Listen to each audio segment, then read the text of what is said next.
Hello everybody, welcome back to my YouTube channel and my Android app Acme।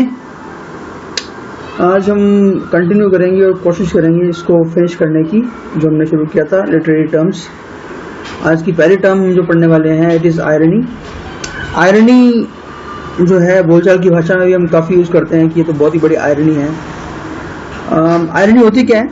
Irony एक ऐसी situation होती है जहाँ पर जो कहा जा रहा है और जो मीनिंग है उसमें डिफरेंस हो या उसमें अंतर हो, और वो अंतर कैसा हो? लगभग ऑपोजिट, या यूँ कहें कि जो एक्सपेक्टेशन हो और जो घटे उसमें अंतर हो, और वो अंतर भी कैसा? एकदम ऑपोजिट। तो वो क्या होगी? आयरनी होगी। सो डेफिनेशन की बात करें तो it is a situation in which there is a contrast between expectation and reality. For example, the difference between what something appears to mean versus its literal meaning. Irony is associated with both tragedy and humor. दोनों चीज़ें जो हैं उसे संबंध है इसका tragedy और humour से भी, क्योंकि ह्यूमर भी क्रिएट होता है इससे। जब अपन बोलते कुछ और मीनिंग कुछ और होता है, और ट्रेजेडी में भी अपन आगे जाके देखेंगे कि इससे ट्रेजेडी भी क्रिएट होती है, जैसे रोमियो एंड जूलियट का एग्जाम्पल आएगा। जो टर्म है वो 16वीं सेंचुरी के आसपास इंग्लिश लैंग्वेज में आई थी, फ्रेंच वर्ड आयरनी से ही IRONIE, और उससे पहले लैटिन वर्ड है आयरोनिया। और सारी की सारी टर्म जो है वो एंशिएंट ग्रीक एक कैरेक्टर है जो स्टीरियोटिपिकल था, मतलब बार बार वर्क्स में आता था वो, जिसको एरन नाम से जाना जाता था। वो कैरेक्टर करता क्या था कि अपनी एबिलिटीज जो है उनको अंडरस्टेट करता था वो, मतलब उनको वो कम बताता था ताकि सामने वाले के मन में क्या चल रहा है, या सामने वाला जो है वो कैसा आदमी है, कितना पावरफुल व्यक्ति है, क्या उसकी वर्थ है, वो जानने में उसको हेल्प मिलती थी, है ना। मतलब अपने आप को कम बताने से सामने वाला खुल के सामने बोलता था, क्योंकि उसको लगता था कि ये तो कुछ भी नहीं है। ये टेक्निक एक्चुअली सोक्रेटिस की भी थी और देन लेटर प्लेटो की भी थी, कि वे अज्ञानी अपने आप को शो करते थे और जिससे कि उनके स्टूडेंट्स के मन में क्या चल रहा है वो सब बोल दिया करते थे। तो इसके एग्जांपल्स की बात करेंगे अभी। तो फर्स्ट काइंड जो हम पढ़ने वाले हैं आयरनी का वो है ड्रामेटिक आयरनी। ड्रामेटिक आयरनी को ट्रेजिक आयरनी भी कहते हैं। इसमें होता क्या है कि एक राइटर जो है वो अपने रीडर्स को, मतलब जो रीडर्स हैं उसको कुछ ऐसी बात पता होती है जो कैरेक्टर्स को नहीं पता होती है ना। उदाहरण के लिए देखिए, अगर अपन एक सिंपल सा एग्जांपल लें कि कोई रीडर या कोई ऑडियंस ही मान लीजिए, कोई स्पेक्टेटर्स मान लीजिए, कोई मूवी देख रहे हैं वो मान लीजिए अपन, कि जब हमें पता हो कि जो हाईवे पे बस जा रही है वो एक ऐसे फ्री वे पे जा रही है, एलिवेटेड जो ऊंचा उठा हुआ है, जहां पर आगे कुछ बना नहीं हुआ, खाली है, मतलब जैसे ही बस ऊपर पहुंचेगी ऊंचाई पे, क्योंकि ड्राइवर को दिख नहीं रहा है, तो अगर उसकी स्पीड ज्यादा है तो वो नीचे जाएगा। लेकिन हम लोगों को ये बात पहले से पता है, हम देखने वाले उनको पहले से पता है ना। और ये सिचुएशन ऐसी है जहाँ पे ऑडियंस जो है वो एंटिसिपेशन से भर जाती है और उसके अंदर डर भी रहता है कि आगे क्या होने वाला है ना, और हॉरर शॉक का एटमॉस्फेयर जो है क्रिएट हो जाता है। इसे ड्रामेटिक आयरनी बोलते हैं। मतलब एक ऐसी सिचुएशन जिसको रीडर्स या ऑडियंस जानती है, बट जो कहानी के पात्र हैं, कैरेक्टर्स हैं, वो नहीं जानते हैं। अगर अपन बात करें लिटरेचर में इसके एग्जाम्पल की, तो शेक्सपियर का रोमियो एंड जूलियट में हम बात कर चुके हैं कि दो लवर्स जो हैं वो प्रत्येक उनमें से एक पॉइजन खा लेता है, ये मानते हुए कि दूसरे वाला पहले से ही मर चुका है ना। और ये आयरनी की सिचुएशन कैसे पैदा होती है ना, कि ऑडियंस पहले से जानती है कि मरा हुआ नहीं है कोई भी, तो वो ऑडियंस चाहती है कि वो कहानी जाने, पूरी बात जाने, वो एक्शन लेने से पहले, यानी कि अपना पॉइजन खाने से पहले। इसी तरह से शेक्सपियर का जो ओथेलो है, ओथेलो में भी क्या होता है, ये होता है, ओथेलो को यागो पे पूरा ट्रस्ट है, परंतु ऑडियंस को अच्छे से पता है कि यागो अच्छा इंसान नहीं है।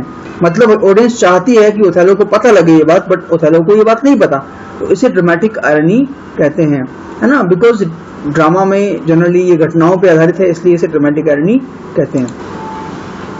Now next type is comic irony, which is a lesser known और लेस पॉपुलर टाइप, बट ये है एक। ये आयरनी जो है कॉमेडी इफेक्ट के लिए यूज की जाती है, जैसे सटायर में होता है।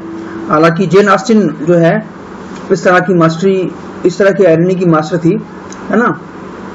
नाउ इसको आप पढ़ भी लेना, लेकिन जो मेन बात है मैं आपको इसमें बता देता हूँ कि प्राइड एंड प्रेजुडिस जो है उसकी फेमस जो लाइन है शुरुआत की, उसमें हमें ये पता लगता है कि मैन जो होते हैं वो वाइफ ढूंढ रहे होते हैं एक्चुअली अपने लिए, जैसे वो एलिजिबल होते हैं।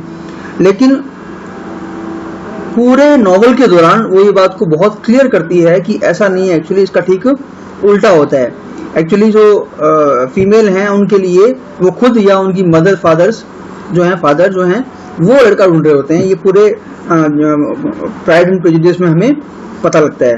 तो ये कॉमिक आयरनी है, उल्टा मतलब जैसा है तो ये ड्रामेटिक आयरनी जैसी, बट ड्रामेटिक आयरनी में जो जैसा उसका नाम भी था ट्रेजिक आयरनी, ट्रेजेडी क्रिएट होती है, और कॉमिक आयरनी से ट्रेजेडी क्रिएट नहीं होती है, जैसा कि नाम बता रहा है इसका कॉमिक आयरनी है। तो ह्यूमर के लिए और कॉमेडी इफेक्ट के लिए इसको यूज किया जाता है। Now the next one is situational irony. Situational irony तब होती है जब किसी भी एक सिचुएशन को लेकर या किसी एक एजेंसी को लेकर या किसी पर्टिकुलर काइंड ऑफ पर्सन को लेकर हमें पहले से कुछ एक्सपेक्टेशन होती हैं, लेकिन कुछ ऐसा हो जाए कि हमारी वो एक्सपेक्टेशंस जो हैं वो क्या हो जाएं, सबवर्ट हो जाएं, अंडरमाइन हो जाएं, मतलब हमारी वो एक्सपेक्टेशन पूरी होने की बजाय बिल्कुल उनका उल्टा हो जाए, है ना। जैसे हम एक्सपेक्ट करते हैं, मैं एग्जांपल दे रहा हूँ कुछ आपको, हम एक्सपेक्ट करते हैं कि फायर स्टेशन जो है वो लोगों के घरों में या जगहों पे आग बुझाने का काम करता है, लेकिन उसमें आग लग जाए तो बिल्कुल उल्टा हो जाएगा ये। मैरिज काउंसलर जो लोगों को डिवोर्स से बचाती है, मतलब लोगों को काउंसलिंग करती है ताकि लोग डाइवोर्स ना लें, वो डिवोर्स के लिए फाइल कर दे। पुलिस स्टेशन में डाका डल जाए।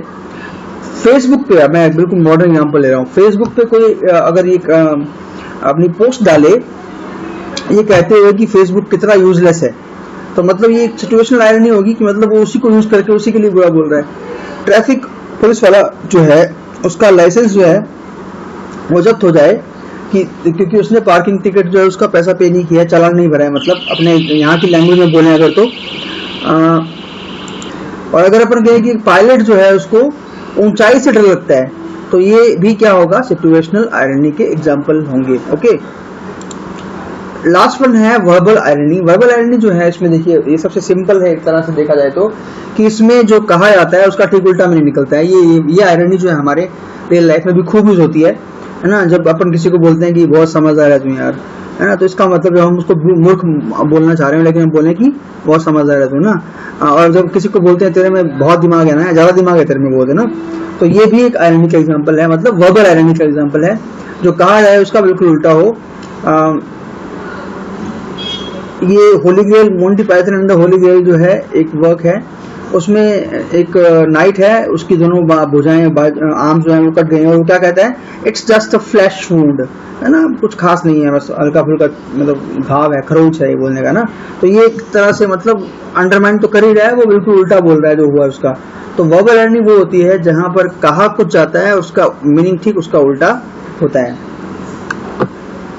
तो ये बात थी आपके आयरनी की। नेक्स्ट फिगर ऑफ स्पीच है लाइटोटीज। इसके बारे में मैं चैनल पे भी बात कर चुका हूँ काफी बार। तो लाइटोटीज कहाँ होता है बच्चों, आपको मैं वैसे याद दिलाऊं कि लैम्ब जो है उसका वर्क जो है उसमें आपको लाइटोटीज देखने को मिला था in page of chimney sweepers. Now litotes वो होता है जहां पर एक अंडरस्टेटमेंट की मदद से, अंडरस्टेटमेंट मतलब कम बोलते हुए किसी को, कम आंकते हुए किसी को, आप कोई अफर्मेटिव या पॉजिटिव बात बोलो उसके नेगेटिव को डिनाई करते हुए, मतलब कोई चीज नहीं है इस बात को डिनाई कर दो तो उसका मतलब हो जाएगा कोई चीज है ना। थोड़ा सा कॉम्प्लिकेटेड लगेगा सुनने में लेकिन इजी है। मतलब आप कुल मिला के बात यह है कि आपको एक अफर्मेटिव यानी पॉजिटिव बात बोलनी है, लेकिन आप उसको बोलोगे कैसे, उसका उल्टा, उस बात का उल्टा। आपने किसी को अच्छा बोलना है तो उसका उल्टा क्या हो गया, बुरा, लेकिन आप ये बोल दो कि बुरा नहीं है तो मतलब अच्छा है। तो ये लाइटोटीज होता है कि जब आप कोई बात पॉजिटिव बोलते हो उसका जो अपोजिट है उसको नेगेट करके। For example I am not unaware का मतलब है I am aware, not bad मतलब गुड, नो ऑर्डिनरी सिटी मतलब वेरी स्पेशल सिटी और मतलब extra ordinary city, not unfamiliar मतलब फेमिलियर, नॉट रॉन्ग मतलब राइट, नॉट अनलाइक मतलब क्या हुआ कि वो उसके जैसा नहीं है, मतलब जैसा ही है। She is not the brightest girl in the class मतलब स्टूपिड। हालांकि ये थोड़ा सा आपको ध्यान देना पड़ेगा कि इसको अपन हिंदी में ट्रांसलेट करने की कोशिश करेंगे तो आप ये भी बोल सकते हो कि ब्राइटेस्ट नहीं है तो क्या हुआ, ब्राइट तो हो सकती है। नहीं, ये एक फिगरेटिव भी तरीका है बोलने का कि जब आप सुपरलेटिव के पहले नोट लगा दो तो उसका मतलब बिल्कुल उल्टा हो जाता है। He is not the most handsome fellow, मतलब ही इज अगली बोलना नहीं चाहिए वैसे, नॉट गुड, बट मीनिंग यही है इसका। तो लाइटोटिस जो है वो एक अफर्मेटिव बात बोलना, लेकिन बोलना कैसे, उसके अपोजिट के साथ नोट या नेगेटिव वर्ड यूज करके, तो वो क्या हो जाएगा, लाइटोटिस हो जाएगा। नेक्स्ट टर्म जो है वो है मैमवो। मैंने पहले भी कहा था आपको, इट इज मैमवो। तो मैमवो जो होता है वो ऑटोबायोग्राफी से मिलता जुलता है काफी, और मिलता जुलता इसलिए है क्योंकि ये भी खुद ही कहानी होती है, और मिलता जुलता नहीं है वो किस लिए है, क्योंकि इसमें सेल्फ डेवलपमेंट जो होता है ऑथर का एज ए ह्यूमन बीइंग, उस पर जो है फोकस नहीं होता है।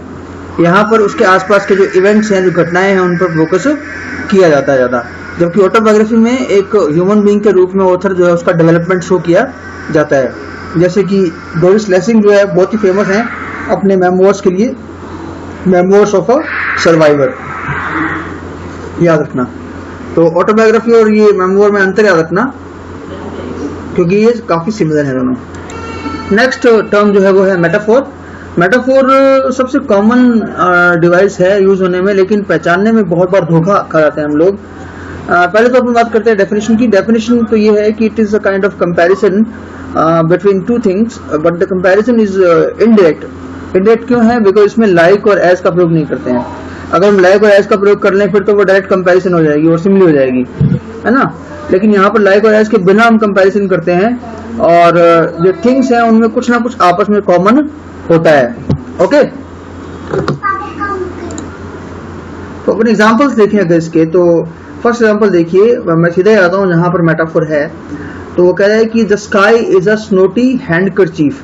स्काई को क्या बोल दिया उसने? हैंडकरचीफ। तो वो ये नहीं कह रहा कि sky is like a handkerchief, और ये कह रहा है कि स्काई हैंडकरचीफ ही है ना। विलियम शेक्सपियर का एज यू लाइक इट जो हमारे सिलेबस में भी है, और बहुत ही पॉपुलर जो है ये एक लिरिक सॉन्ग है, लिरिक है, all the world is a stage and all the man and women merely players. दो बार मेटाफोर यूज हो रहा है यहाँ पे। स्टेज की तरह नहीं है, स्टेज ही है, और मैन एंड वुमेन क्या है? प्लेयर्स की तरह नहीं है, प्लेयर्स ही हैं। मैं बार बार ये बोल रहा हूँ कि तरह नहीं है, ताकि आप सिमिलर इसमें कंपैरिजन कर पाओ। तो ये एग्जांपल है मेटाफोर का। आगे देखते हैं, my heart is a lonely hunter. My heart is not like a lonely hunter, my heart is a hunter. Love is an alchemist, love is not like an alchemist. Okay, now man's words are bullets. आदमी की जो शब्द है वो bullets की तरह नहीं होते हैं, बुलेट्स ही होते हैं, है ना।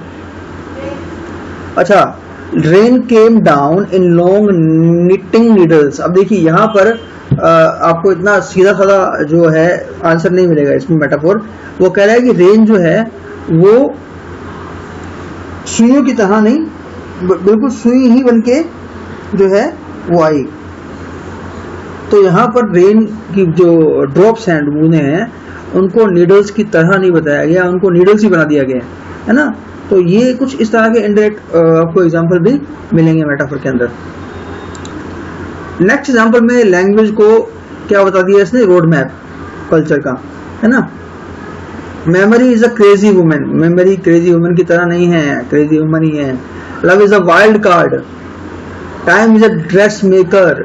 टाइम जो है वो ड्रेस मेकर है ना। Specialising in alterations.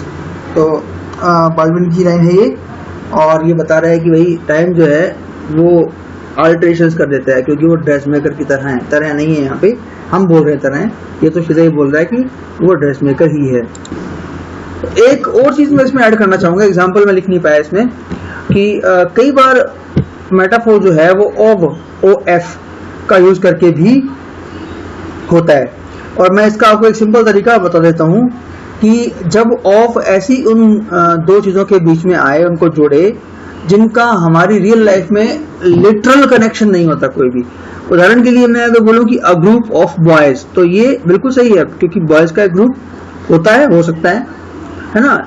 The sound of और the roar of a lion, ये भी हो सकता है ना। The prime minister of India, ये भी हो सकता है।